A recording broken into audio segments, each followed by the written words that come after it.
Thanks for joining us for the first Pine Belt Women's Expo virtual workshop in collaboration with the women business owners of the Pine Belt and BOTR Press. First, we'll hear from the president of the Women Business Owners of the Pine Belt Group, Elizabeth Corley.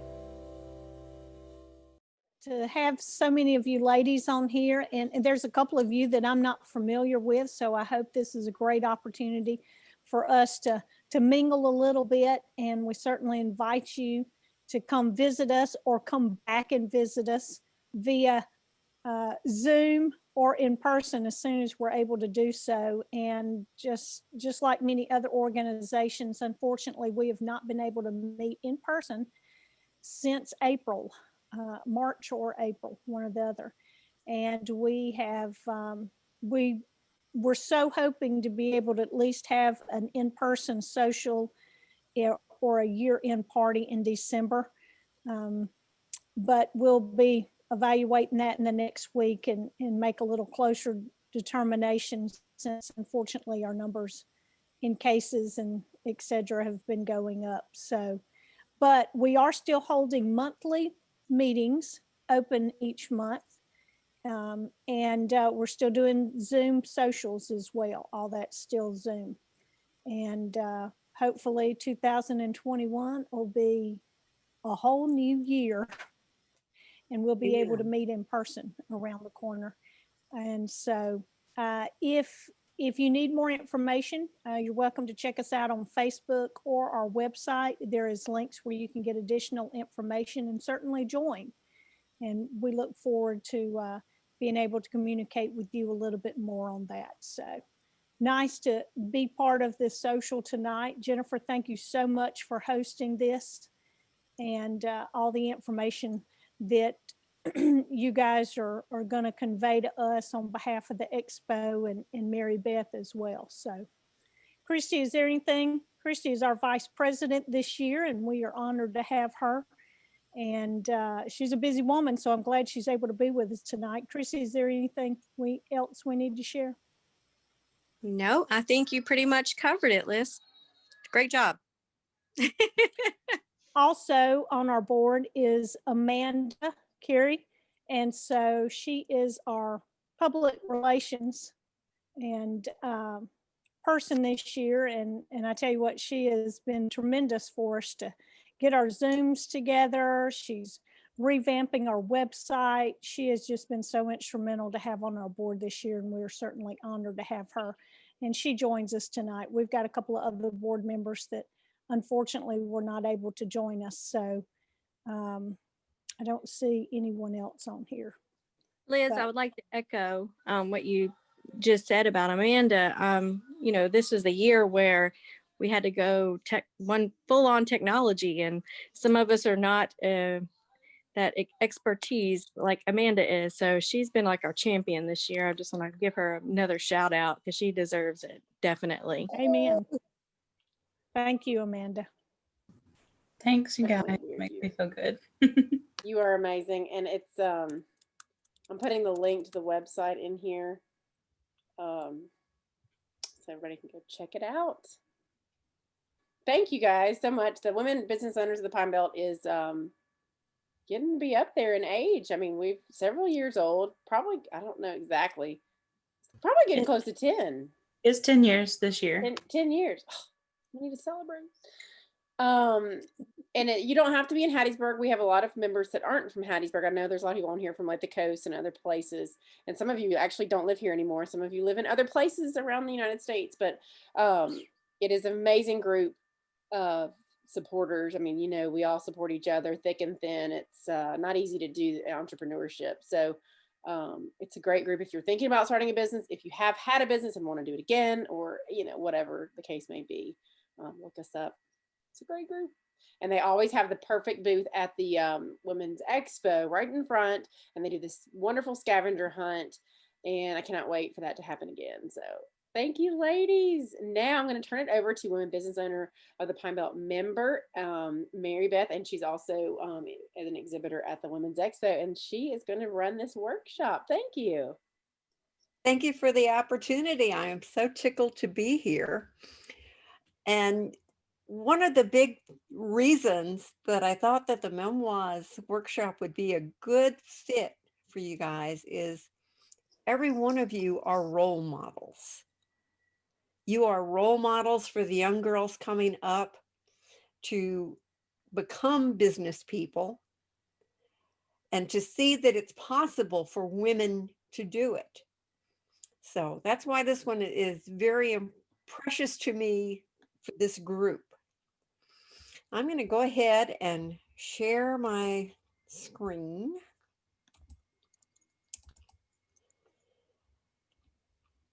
Okay, can everybody see? Everybody okay? There you go. Yes. Okay, good deal. Your memoirs matter. Every one of us has something special to say, something that no one else can say from our perspective. And that's why you need to get started on your memoirs. Okay, there we go. You should start gathering materials for your own memoirs because the time is coming when someone's going to be looking for that information. Isabel Allende is an internationally known author, and her take on the whole thing is that a memoir is an invitation into another person's privacy. And that's what we're doing with our memoirs, is inviting someone in a way that maybe you might not have thought about doing. Memoirs are not the same as just a news report or a historical account. Once we get the issue with the handouts resolved, you'll have this in writing. But just for now, I'm going to take a moment and read 3 paragraphs. I tried to put a link in. If someone will click in there, see if that works. It might work. And if not, I'll keep trying. Just someone type in the chat if it works for you. Okay, well, the other thing too is I'll put my email in the chat when we get done, and anyone can email me and I'll email it to them and we'll get it out to them that way. But this is the same event from 3 different perspectives. Okay, paragraph number 1.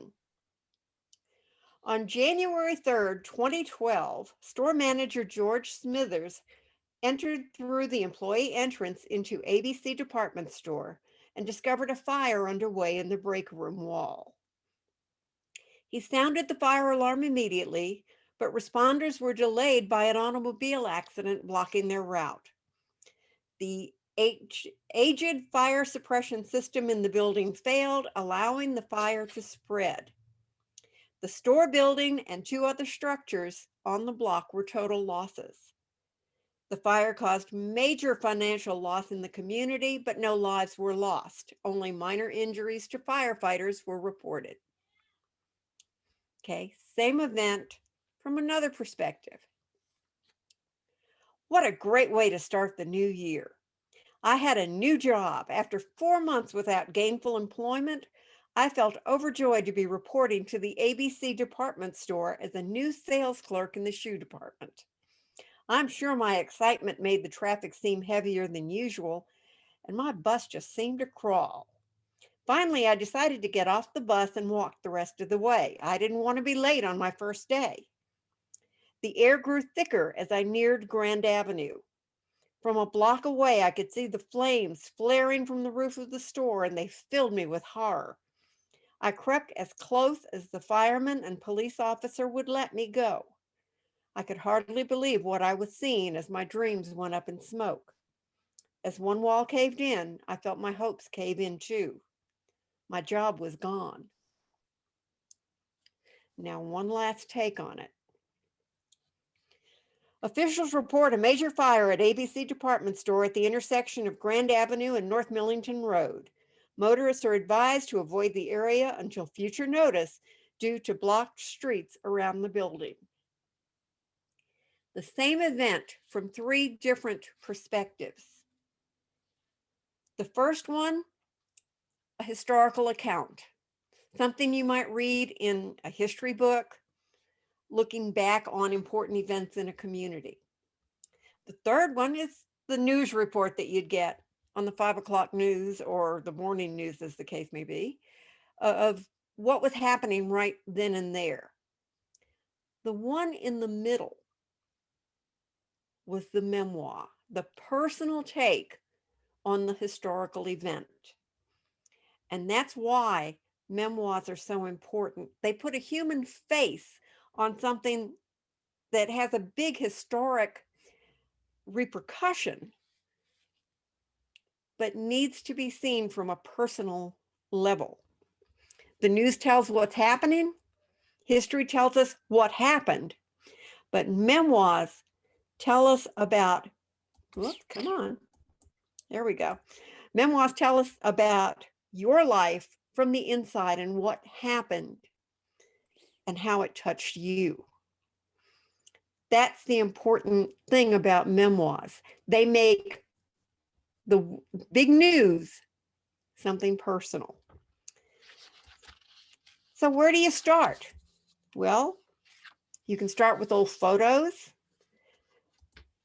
with diaries and journals, souvenirs, correspondence, newspaper and magazine clippings, and interviews with others who lived through it with you. In each of these cases, you're getting facts, but remember, it's your take on the whole thing that makes it a memoir. When you go into those old photos and diaries and old correspondence, you're doing research. You're collecting up the basic facts. And guess what? There's no such thing as too many notes. Your job is going to be to collect everything you can find about the event you want to write about, put it together, and then decide what you're going to include and what you're going to omit. Think about this last hurricane that went through, Hurricane Zeta. We experienced it from different locales. Even people in the same community experienced it differently because of where they may have been in relation to the eye of the storm. When we start putting together the information and we talk to someone down the road, someone on the other side of town, we get their take on it, their experience, doesn't mean we're going to put in all of that information. It means we're going to take the information to help us remember, to help us call up those details, but we may not put it all in. It's going to depend on our venue, what we're writing for, and we'll talk about that a little bit more as we get further in. As you're making your notes, use the tools of the trade. Now, the tools of the writing trade, contrary to popular belief, are not just pen and pencil and paper or a word processor. Our tools of the trade include your senses. What did you see? What did you smell? What did you touch or hear or taste? The funny thing about smell, and I pull that one out just because it's such a potent evoker of emotion. There are smells that you'll experience that will instantly take you back to an event. And by remembering those smells and putting them in your memoir, you help bring your readers back to that event as well. Use your emotions. What were you feeling? Don't just relate the facts. Tell us how it felt when you went through that event. And then your thoughts. What did it mean to you? Think about our gentleman in the center example, how excited he was to have a job and what it meant to him when he saw that the building was on fire and things were not going as he had thought they would. His thoughts, his emotions, what he saw and smelled and felt are all the things that help to bring a memoir to life. And that's what we want to do when we're putting that information on paper. I'm going to stop for just a moment and see if I can figure out where the chat is and see if anyone's had any questions so far. Whoops. There we go. I was able to put the handout in. So if they click the Excellent. last link I put in, I tried 3 links. It's the one that says this one. Great. So we've got the handout, which will have that little example page in it. That's one of the parts of it. And y'all feel free to type any questions or thoughts you have as we go By all along. means. Okay, so once you've got all your information together, you've got your notebooks, your clippings, your photographs, whatever it's going to be that you're going to use. Now it's time to decide on an organization method. How are you going to organize this information to get it across to others? You can build it around a particular event or an era, perhaps an outcome. Lots of choices. And then will your story be linear, going from point A to point B, or will you be going back and forth, a little more wide ranging with it, maybe going full circle with an event? All of those are choices that you get to make, things that make it your memoir rather than something that someone else could have written. Then comes time to get down to a much more personal choice. What voice are you going to use for your memoirs? And this may depend on where you're planning to put it. It may be just your look at the world, you know, your perspective on the world. Those are choices that you make. Are you going to be humorous with it? Is it going to be something that's going to make people laugh and smile, make them feel better? Perhaps it's going to be devout, a memoir about how you got through something with divine help. Is it going to be exciting? Is it going to be a thriller as you go through talking about this breakneck speed? I mean, take a look at Lombard Street. That would be a little bit exciting driving down that road. I didn't drive it. I was a passenger, and that was exciting enough. Is it going to be educational? And ladies, for those of you who are business folk, this is where it gets so important, because you have the opportunity to share your experiences and what you've learned to help young girls coming up see that, yes, it's possible for women to be business owners. Yes, it's encouragement for them. It's going to be something that's going to tell them the steps, or the steps to avoid, as the case may be. It's going to be something to encourage them as you educate them about being a business owner. Maybe it's going to be very, very thoughtful and pensive. The emotional choices that you can make for your voice in your memoirs is almost unlimited. So decide on the goal of your memoir and the voice that you'll use to get there. Now, I promised we were going to talk about venues, and that's where things like what can become of your memoirs can help. You might be setting the record straight on what happened. I don't know about you, but there have been plenty of times that I've read something in the paper and went, no, I was there. It wasn't quite that way.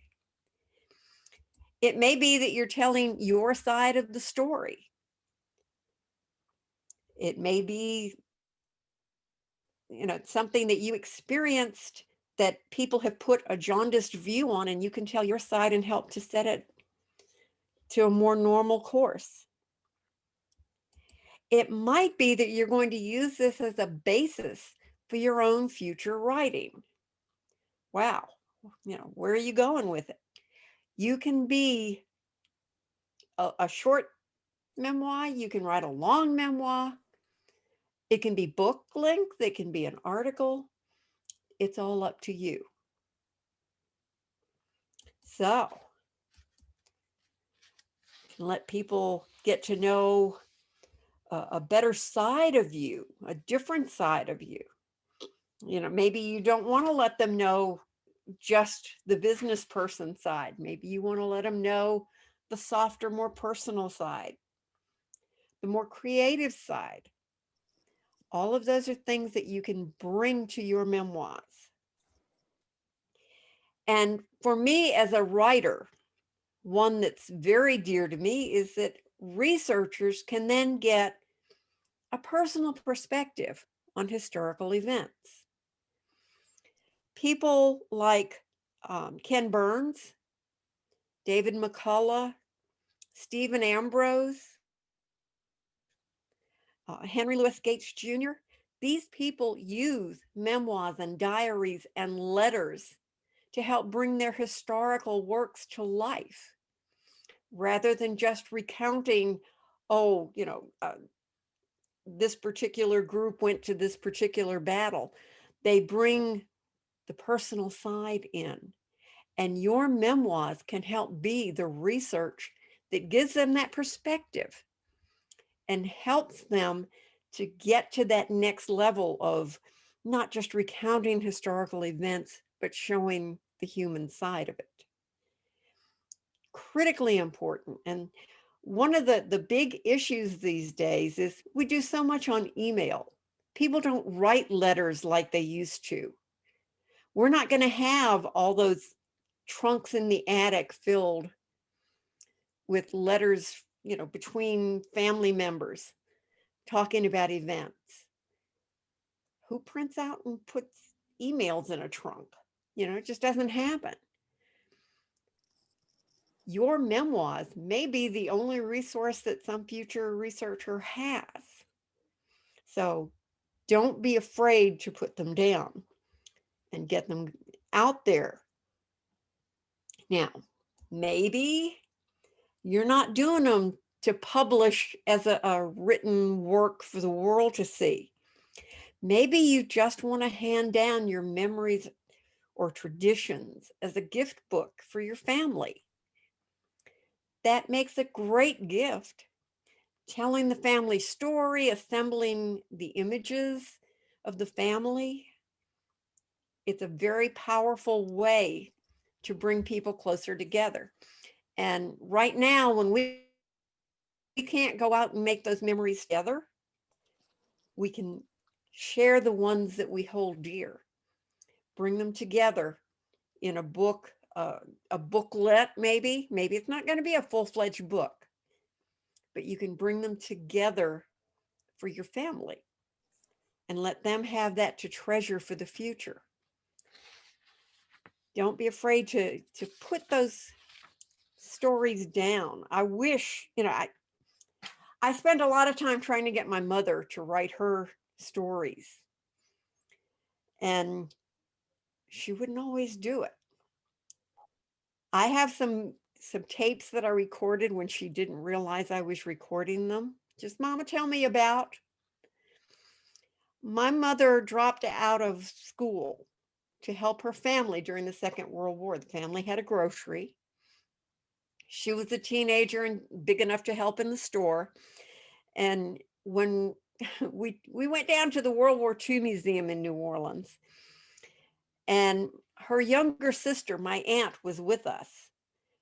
And as they walked through, I overheard my mother telling Aunt Kay, wow, boy, these ration books bring back memories. That was one of my jobs. I had to lick those stinking stamps to put them on the books, to turn them in to get more groceries for the store so that we could sell them. So when people would come in and buy things with their ration stamps, she was the one who had to lick them. And she was very sure about how badly they tasted. And Aunt Kay was just kind of like, wow, really? And I was just wishing I had the tape recorder with me that moment to get that story. Those are the things that, we hand them down and they become treasured lore in the family through our memoirs. Now, that's not all you can do, though. As a writer, I write them down sometimes to sell. You can submit your story to an anthology. In the handout, I have a list of some of the anthologies that I'm aware of. There are plenty of them out there. The biggest one that everybody knows, Chicken Soup for the Soul. I've had the privilege of being in 3 Chicken Soup for the Soul volumes. Guess what? They pay money. They pay you for your story. So if you've got a story that fits one of their criteria, one of their guidelines, get it out there. Get it written up, submitted. They're looking for real people stories. They don't want fiction. They want the real deal. And those anthologies, both in print and online, there is an anthology, they call themselves a literary magazine online called the Lowestoft Chronicle, which is in your list as well. They look for stories about travel, preferably humorous, but they'll deal with other things as well. But they love your true stories about travel. So if you've got a little cute story about some event when you traveled, they don't pay, but it gets your name out there. And guess what? They put the little blurb at the end that, it's going to be your name and, whatever information you provide them, the name of your company, your email, your website, whatever it may be. It's called publicity, ladies. It's called getting your name out there, getting known. It's a great way to do it. You can submit a story about your experiences to a magazine. I write for Southern Senior Magazine, which is a regional magazine that's distributed in, see if I can get it right, 8 counties in Mississippi and 3 parishes in Louisiana. It's written for seniors, about seniors, and by seniors. And guess what? I've been writing for them since they started. I love writing for Southern Senior. It's my entree into people's lives so that when they see my name on a book, they go, oh yeah, I've read her stuff. I like her stuff. When you write for Southern Senior, you're going out in a magazine that's given away free. So lots of people see it. And it's in your area. It can help draw business to you. It's a great way to do it. They like memoir type stories about what was it like doing whatever it was you were doing. Whether you were building a business, whether you were surviving a hurricane, surviving a pandemic. I had to laugh because it was like, she did not want any downer stories about the pandemic. Well, the one that I came up with was the way that my best friend and her grandchildren, who live in Baton Rouge, like at the time it was the hotbed, and they wanted to come and visit. And how do you visit and be safe? Well, they wound up setting up sort of a little alfresco restaurant on the back porch. And so the story was about how love and wanting to be together could overcome the virus. And it was a true story about how we managed to get it all put together for them. You can gather your memories together in a book for sale. Now, right now, I'm in the process of gathering memories, gathering true stories from people about girls raised in the South. Another part of your handout is the information about the Good Grits anthology that we're putting together as a fundraiser for a food pantry here in Poplarville. That their usual fundraiser is a big fish fry twice a year. They haven't been able to do it. So we're putting stories together about girls raised in the South so that we can sell it and online and hope to raise some money for them. All of the proceeds are going to the ministry. So if you look that over and you go, oh yeah, I've got a story I can put in there about being a girl raised in the South, please send it to us. You'll be helping a ministry. You'll be getting your information in that blurb in the back. And you'll be starting on your memoirs because you'll still own the rights. And that's another thing I want to point out to you. When you're submitting to something other than your own book, be aware, first off, of what the rights are that you're sending. For Good Grits, it's one-time publication rights, period. You retain ownership. And if you've already had that story printed somewhere before, we'll give them credit too. We'll say previously appeared in and put that in there for you. If you go to submit it somewhere in the future, you can say previously appeared in Good Grits. With Chicken Soup for the Soul, they only want first-time publication rights. So they would not take something that appeared in Good Grits to put in Chicken Soup. But again, they're paying, so that gives them the prerogative of being a little more of a stickler. When they pay you for that one-time publication rights, they ask that you not republish the article anywhere for 1 year from the time the book comes out. After that, it's yours to do with as you please, which can be putting it in a book of your own down the line. Don't be afraid to go out there and submit, but do be aware of what you're submitting. What are you going to be giving in return for whatever you're getting from it as compensation? Also, know, are they going to pay you or not? There's nothing wrong with putting a story out there without getting money compensation for it. If you're getting publicity, if you're getting experience, those are all valuable commodities. So don't be afraid to go out and take advantage of it. In your handouts, and I apologize, it is a couple of pages long. It's 5 pages long. You do have the Good Grits guidelines. You've also got the 3 scenarios that I read at the very beginning about, which one's news, which one's a memoir, which one's history. You've got resources of where you might learn more about writing memoirs, as well as some potential outlets.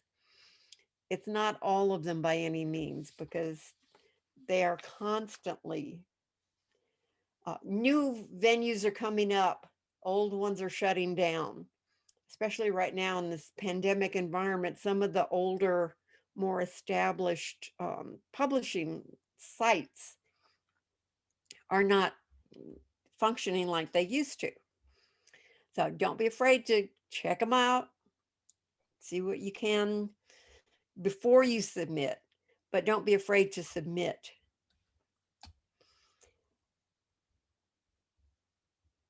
My publishing house, BOTR Press, it's a small house. It's not a big fancy publisher, but we offer editing services, assistance, formatting, all sorts of services in regard to getting your book published. And if you are interested in publishing with BOTR Press, we work on a partnership basis, so it doesn't cost you anything to get your book going. So put those ideas together, put those memories together, whether it's for publication out in the world, whether it's something for family, for friends, do it. Get started on it. In your handout, there's information about a journal that I've put together that's available for sale on Amazon. You don't have to buy a particular journal to do it, to start gathering your memoirs. A spiral bound notebook will do it. Something that's left over from when you got the kids ready for school. And the notebooks were 10 for $1 and you only needed 9. Great, you've got an extra notebook, use it. That'll work. But that journal is out there. It's got inspirational quotations and tips and some of the question prompts to help you remember things. So if you're looking for an aid, it's a good aid. But again, it's not required that you have a specific memoir writing journal. Just get the information down in some way, shape, or form. I chose this image of Lombard Street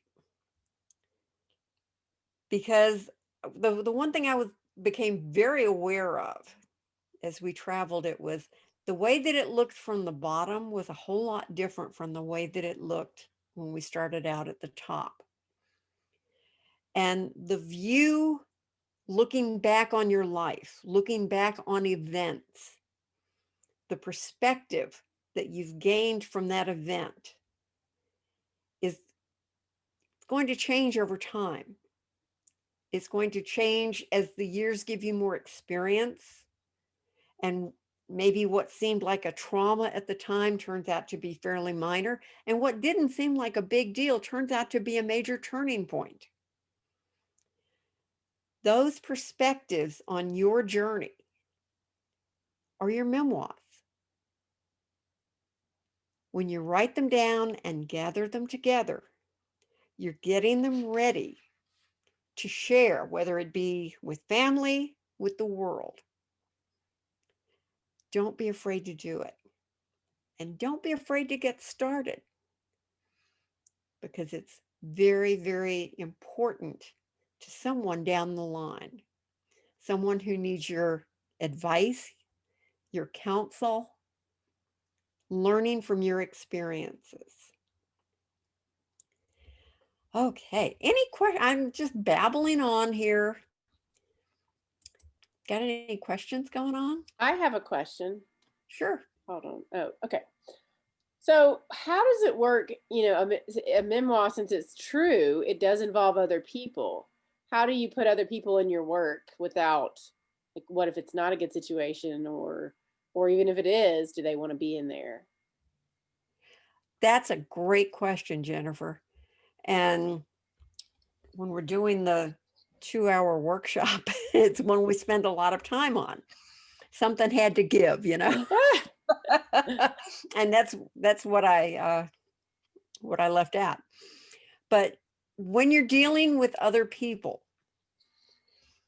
yes, it's a true story, but even Chicken Soup will let you change the names to protect the guilty or the innocent, as the case may be. It's not a memoir. You're not trying to embarrass people. You're trying to share an experience. And maybe you don't give the name. Maybe you just say, this person that I'm ran into, or that I had a business arrangement with and they let me down, or whatever it might have been. Someone who was a mentor to you. It could be good, could be negative. It doesn't, you don't have to give their name if you're not comfortable doing it. What you don't want to do is fictionalize it. So, you know, you might talk about, I had a teacher in high school, without giving the name of the teacher or the name of the course. That kind of thing is perfectly acceptable. Now, if you're praising them, you know, and you want to give their name, that's great. If you're doing a book length memoir, you may want to sit down with folks and say, hey, I'm doing this, and it's going to talk about, you know, this event. When that happens, then you're going to want to clear it with them or change their name so that it's, you know, it's not real noticeable that it's them that you're dishing the dirt on, you know, as the case may be. But yeah, you may want to get releases if it's something really technical. It is a big deal when you start getting into longer works. Other questions? Y'all can feel free to just speak up if you want, or Yeah. type it in. Unmute yourself and jump in, or put it in the chat and we'll talk about it there as soon as I find the chat again. There it is. Okay. Oh, yes, Amanda, you're very right. It is a great way to build some visibility for a website or you know, a business, whatever it might be. I have a question. Sure, go for it. If you are full of all kinds of ideas and things that have happened, what is your suggestion on how you organize thoughts and figure out a place to start or what story to tell? Well, part of that's going to depend on where you're going to put it. Okay. Okay, if you're doing it as a story.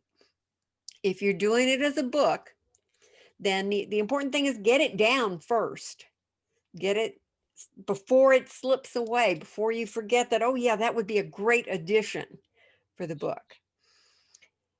Once you get it down, then you can start organizing it. You know, is it going to be this, then this, then this, then this? Or when you start writing, oh, wait a minute, I need to put that back up here because that affects something else. And get it down. You can edit a bad first draft. You can't edit a blank page. So you've got to get it down. I'm just going to pound you over the head with it. You've got to get it down in writing as a starting point. And if it's for a particular venue, if you're writing a story for Chicken Soup, well, then you're going to pick from their list of titles that they're working on. And you'll know that your story has to aim for that particular target. If you're writing for, let's say, a business magazine, then you know it's going to be about your experience in that business. And it's going to be probably a short, particular number of words that they want that will address a particular aspect of that business. You know, you can't cover everything in 1,500 words. You've got to, you know, pick a target and work on that target for the 1,500 words and go from there. Does that help? Okay, Well, you've answered a lot of my questions before I got a chance to ask them, which was good. One being, you know, how long in length should we, you know, try to keep our memoirs, you know, because, you know, what would be a good length? And you said 1,500 words, but that would be dictated by where it's going to be published, I Where presume. are you going to put it? I mean, I don't know how many of you are on Coast Electric.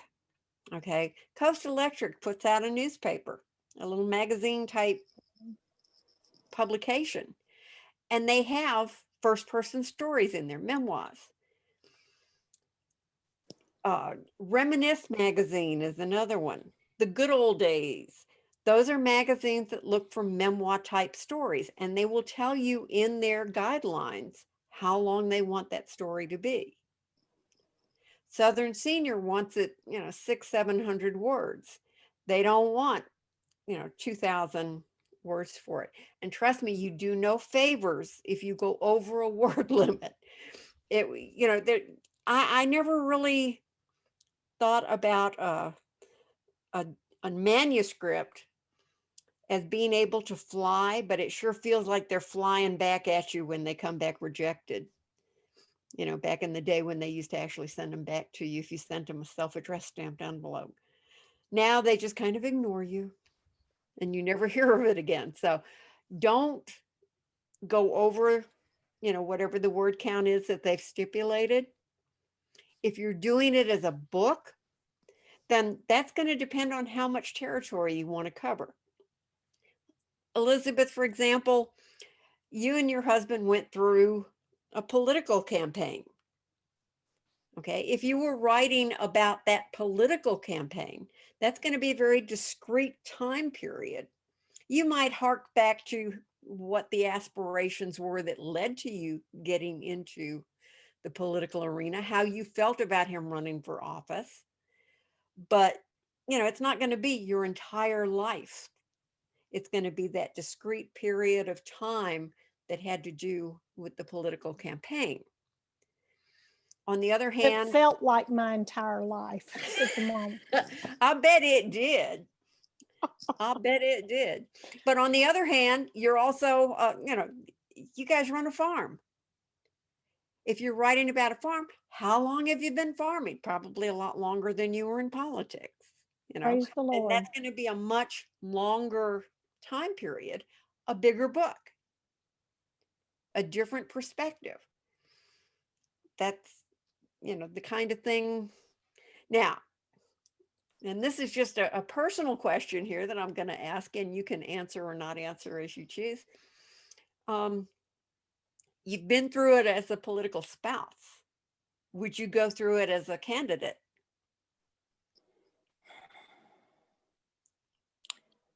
I would say no, but knowing the reason why my husband ran, he didn't run to serve, he ran because he felt like God called him to run.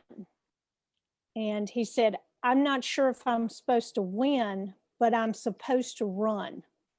God bless him. And I love it. What a great attitude. And so because it was something that he felt like God led him to do and not something that he personally aspired to do, it was follow the man even when you don't like the plan kind of thing. And so, if he or I felt like God really wanted us to do it, I'd say I don't want to do it, but I guess I will. Well, and the reason I asked was because another take that you might put on it is, this is, this is what I learned watching my husband run. And if I were going to run, this is how I do it kind of article as advice to young women who might be thinking of getting into the political arena. Just good example. Yeah, there are a lot of different ways to approach your memoirs. And the big thing that I want all of you to remember is you're role models. You have accomplished great things. You have built things where there was nothing. And that's something that you can use your experiences to help encourage other young women to go for. And so I really strongly urge all of you to seriously think about getting your memoirs together. Mary Beth, one other thing, and this is probably in your handouts, and I was able to get Expo with the link. Sometimes, and I imagine I'm not the only person who does this, we start on a project and somewhere there's some part of us that seeks perfection. and it enables us or disables us in finishing it because we're like, oh, I got to get this right. And so is there something that you've addressed in your handouts or some tidbits you can give to the ladies now to not let that fear of, I'm not sure if I get everything right here. How do I know when to stop? How do I know how much to put in, how little? I mean, I know you've addressed some of that already, but the Well, perfection thing, I think probably is a hang up for a lot of people. you're right. And it is. I was guessing.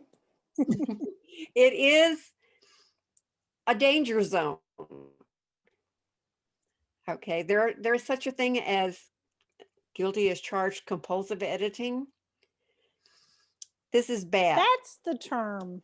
When my first novel was going to come out as an Audible book, well, part of the process of getting a book on Audible is once you get unless you're narrating it yourself, once they get the narration done, you have to sit there and proof it against your text. And as I'm sitting there listening to her and going through and oh, I should change. Oh no, if I do that, she'll have to redo the whole thing. Just it's bad. It's bad. And the fact is, that's where the editors of the various publications come in. Make it as good as you can, knowing that they're probably going to change something, either to get it more in line with the way that the tone of their particular publication runs, or to fit their space, or whatever it may be. That's where your editor comes in. And that's why it's so important to have beta readers, people that you trust to tell you the truth about what you're writing. And I mean, this is where it gets hard, because you have people who will go to friends. Could you read this for me? I need some feedback on it. And they love you so much, they don't want to tell you anything negative. Oh, it's wonderful. This is great. This is just, this is the best thing ever written. And then you've got the ones that are, maybe you had an argument with them last week and they're mad at you, like, this is a piece of garbage. How dare you? What makes you think you can write? Well, neither one of those is any help. What you need is someone who cares about you enough to tell you the truth about what you've written. This is a really great story, except I got a little confused in this paragraph. Could we fine tune this a little? Someone who's coming in with that fresh perspective. As an editor, I have to, once I edit something, I put it down and I leave it for at least 24 hours. Just walk away from it and then come back and look at it with a fresh eye. So, don't feel like the Lone Ranger on that. Everybody gets hung up on it. A writer's group is a great thing because you can give each other support back and forth. Mississippi Writers Guild has a chapter that meets in Hattiesburg, or at least they did pre-COVID. I'm guessing they probably will again. They used to meet at Main Street Books. I'm sure that at some point they will get back together again if they're not meeting right now. There's also one that met on campus at the college. So you've got a couple of options there. There are online groups, depending on the kind of writing that you do. You can affiliate with online groups that will help with critiquing and giving you feedback and helping you get over that. It's got to be perfect. Or have I made it perfect enough yet? Kind of thing. So yeah, that's a great point, Elizabeth. Well, and one other thing that you can speak to people is to remind them, this is something from your perspective. You do need to be careful that you don't step on other people's toes or hurt them by what you say. But if you get caught up on worrying about what they think and worrying about how people will judge you, based on what you've read. That can create some fear in publishing things. So anything to yeah. share on that? Well, think about the Bible. There's a reason there are 4 gospels. Good point. 4 different perspectives on the same events, geared toward different audiences, told by 4 different people. And, when people go, oh, well, it's not exactly the same from this book to this. Well, it's 2 different people relating it from their perspective. And they're sharing what they lived through, what they experienced, except of course for Luke. But, the 3 disciples were sharing what they lived. And that's how it looked and felt to them at the time. That's what we do as memoirs. That's a hard word to say. As writers of memoirs, let's say it that way.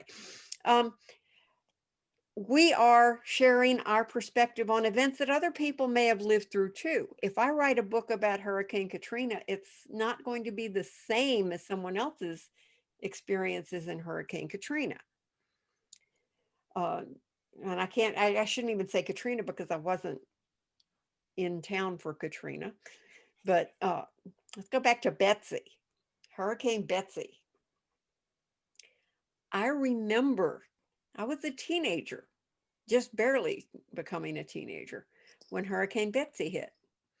The thing that I remember most about, well, there are a couple of really big points that hit me with Hurricane Betsy. One of them is after power started getting restored in New Orleans, because I was in the 9th Ward in New Orleans, Bender's Bakery started baking bread again, but they didn't have a full capability yet. So they limited how many loaves of bread you could buy. People could only buy 2 loaves of bread per person. Well, we lived across the street from a little neighborhood grocery store. And the owner of the grocery store gave my dad some money. And we loaded up the family station wagon with every kid in the neighborhood. And we each got a couple of bucks when we got over there. And we stood in line at Bender's and we each bought 2 loaves of bread. Now you load up, it's probably 15 kids in the back of that big old LTD Country Squire station wagon. And the thing that I remember so clearly is how all that French bread, which was still warm from the oven, smelled, closed up in that station wagon. It made me so hungry, I wanted to just tear into a loaf. But the grocer had given us the money to purchase it so that he could distribute it in the neighborhood. So we didn't tear it open and eat it, but we sure did enjoy our loaf of it when we got our, when it got distributed and we got some. I can remember standing there at the front window with my dad, the door, the old little grid window in the door. And he and I were standing there looking out because he woke me up and he says, I want you to come and see something that I hope you never have to see again as long as you live. Whitecaps on Cluett Street. Our street flooded and there were, whitecaps going down the street. We were fortunate. We did not get water into the house. It came up to the top step. We lost the floor furnace because that hung below and was ruined, but the house itself was not damaged. The National Guard was loading up their rescue boats on our front porch because that was as far as their vehicles could get because the water got deeper as you went further.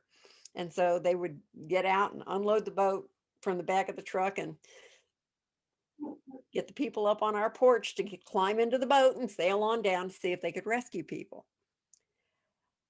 Those memories are very vivid to me. Watching the carport of the house across the street just kind of roll up like a Persian carpet as the wind caught it and rolled it and carried it over their garage and down they found it 3 blocks away. Other people didn't see that. They're not going to remember a carport cover rolling up and flying away, but they're going to remember other things. And that's with memoirs, that's the value, is that you get all these different perspectives. You just have to make sure that you label it a memoir. And it's a whole different thing than a researched historic account.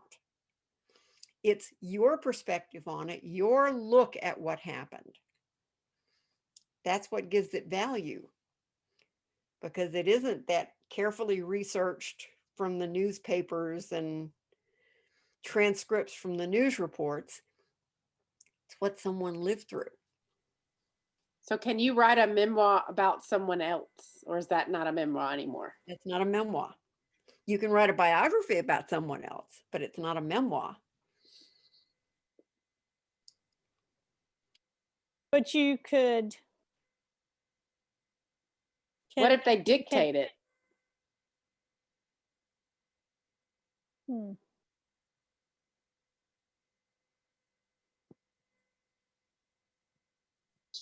It's not going to be a memoir if someone else is doing it. People have spoken, and it's time for these professionals, so-called professionals, to do it. Oh, that's interesting. Got some sounds coming in. There we go. That was cool. And I don't know if it was my internet that went out, but Jennifer asked the question about, can you write a memoir about someone else? And you said no. But how would I write stories that my grandmother told me that I want to capture and pass down? You're going to be doing that as memories of what my grandmother told me. Okay. So it is a memoir of sorts. It's just a different sort of a memoir. Okay. My grandmother died in 2003, and she was 95. Wow. And so she tells us some of her stories was the first time an airplane flew over. They ran outside to look in the road to see what kind of tracks there was. How cool. Now, that sounds crazy, but they had never seen and didn't have a whole lot of knowledge about airplanes. And so they lived their life by knowing who came down the road, and it was in their community by, was it a wagon? Was it a horse? Was it a mule? Was it a pack of, a herd of cows or whatever? And far as I know, she was telling the truth. Oh, yes. Oh, yes. My grandmother was 98 when she died. And she would tell just the most amazing stories. Before she died, she had a chance to fly cross country to visit my sister in California. Wow. Yeah.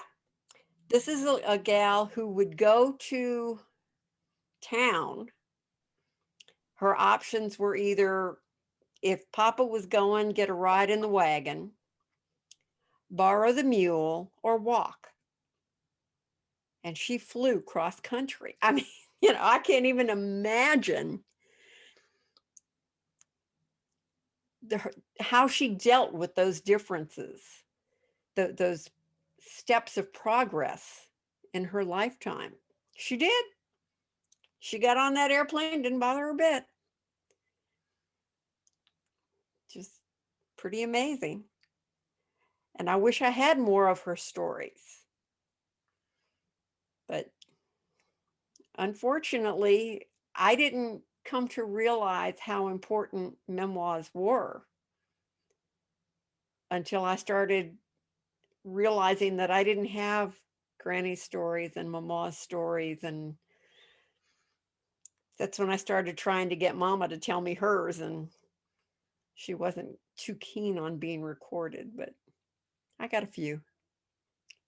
Well, I think you said something very important that will help us put in perspective is we live in such a digital world right now, and we have for so long, that Yeah.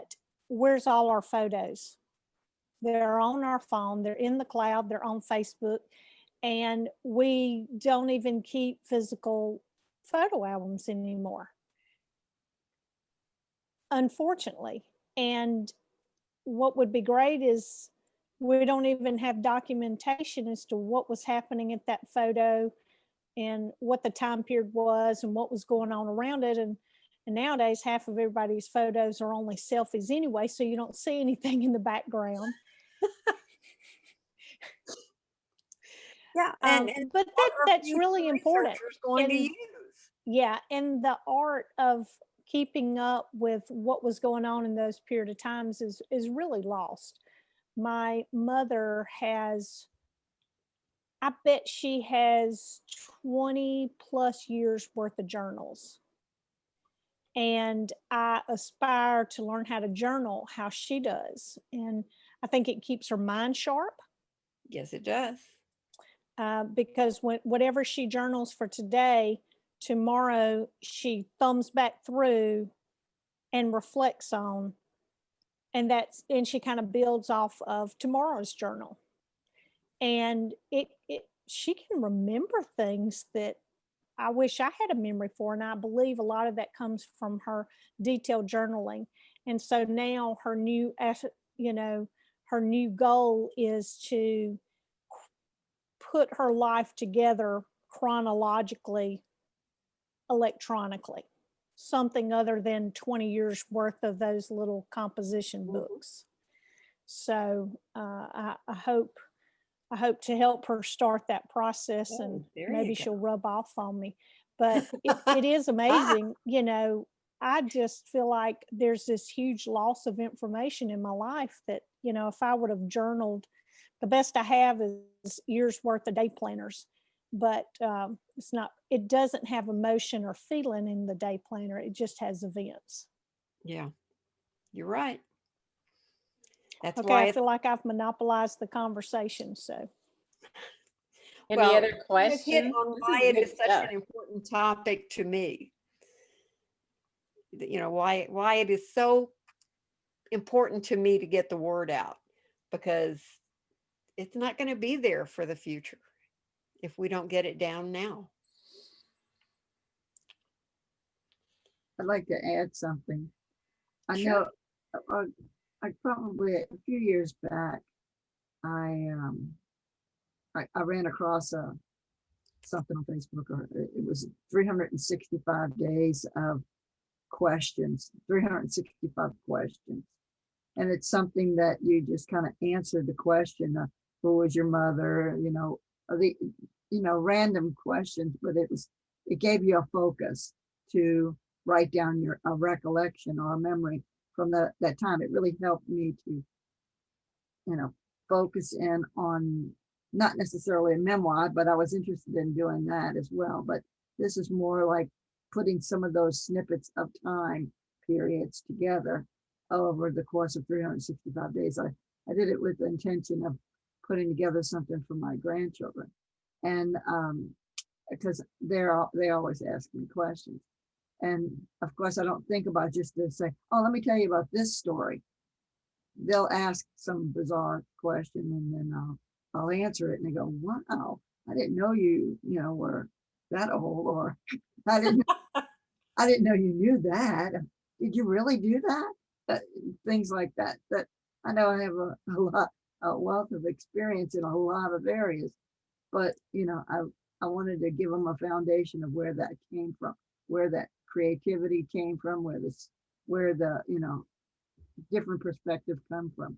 So that's another helpful way that I found to It's an excellent way.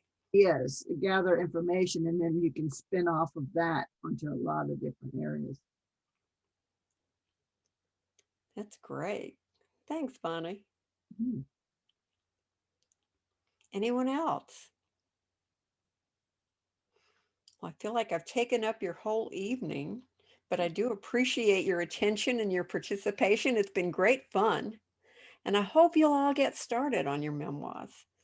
And somewhere down the line, we can have just at the, when you get to have the expo again, we can just have a whole shelf full of memoirs out there for young girls who want to learn more about how to become entrepreneurs.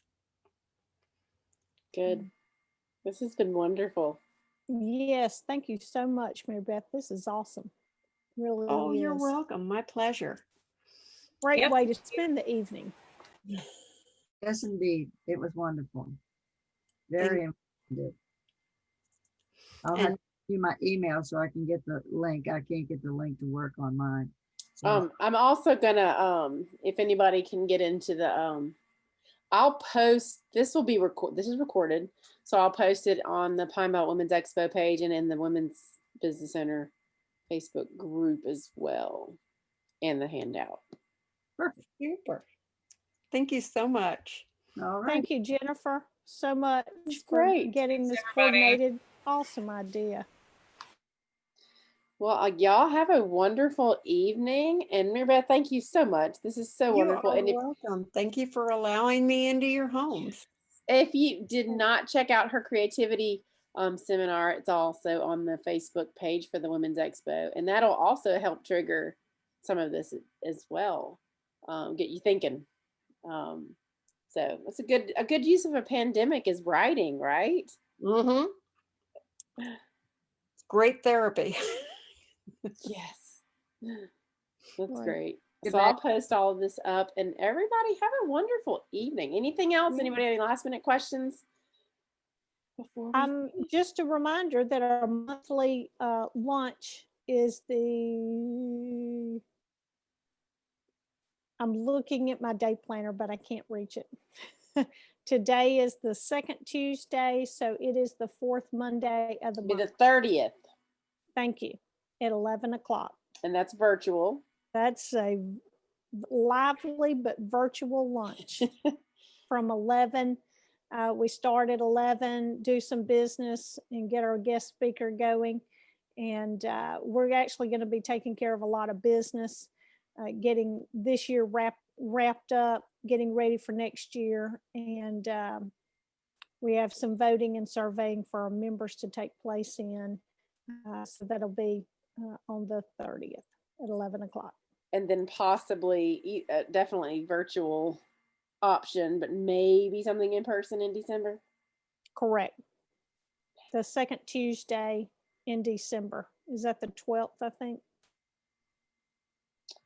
The second Tuesday is the 8th, the 15th is the third Tuesday. Yeah, it's the 15th. The 15th. Thank you, Amanda. Yeah, and we meet at 11:30 on the 30th. And if you don't get our emails, please send me an email. I'll put my email address in the box, the chat box. Thanks, everybody. Right. Right. Well, And thank I'll you. get this Good out. night. Have a wonderful evening. Good night, everybody. I'll y'all have the soon. recording up. Y'all have a great night. You Bye. too. Bye.